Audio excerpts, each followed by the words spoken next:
In today's tutorial, I'm going to show you guys how to hopefully resolve if you're getting an error that says you might not have permission to use this network resource on your Windows computer. So if you're having different computers that are hooked up to a work group, this tutorial should hopefully be able to resolve the problem.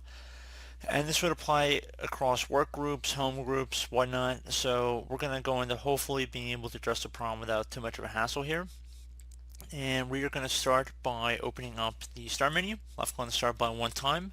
Type in local security. Best match should come back with local security policy. You want to left click on that one time.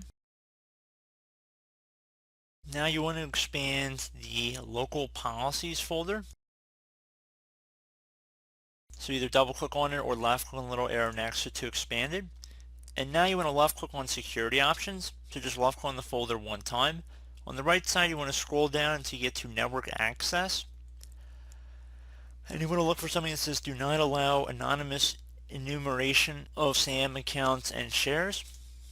So it looks like it's up here a little bit. And you want to go ahead and double click on it. Make sure it's set to disabled here. Left click on OK. Once you're done with that, you can close out of here. Another thing I would suggest trying would be to actually open up your start menu again. Type in control panel. Best match should come back with control panel. Left click on that one time.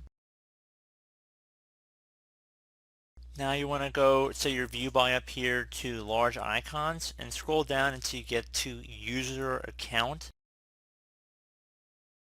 or user accounts and left click on that one time.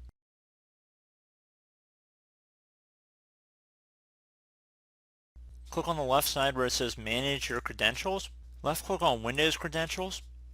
Expand the Windows credentials folder. So if you had a Windows credential listed under here, you want to just go ahead and left click on it and then select remove. Then you go ahead and create a new Windows credential, so you're basically just recreating it. So that's another thing I would suggest trying. Also see if your antivirus might be interfering. So if you have a really proactive antivirus that includes a firewall built-in protection, see if it's blocking any potential ports or it's perhaps interfering with the connection. You might want to set up an exception for that. So a few different things about how to hopefully address the problem without too much of a hassle. So as always, thank you guys for watching this brief tutorial. Do hope I was able to help you out, and I do look forward to catching you all in the next tutorial.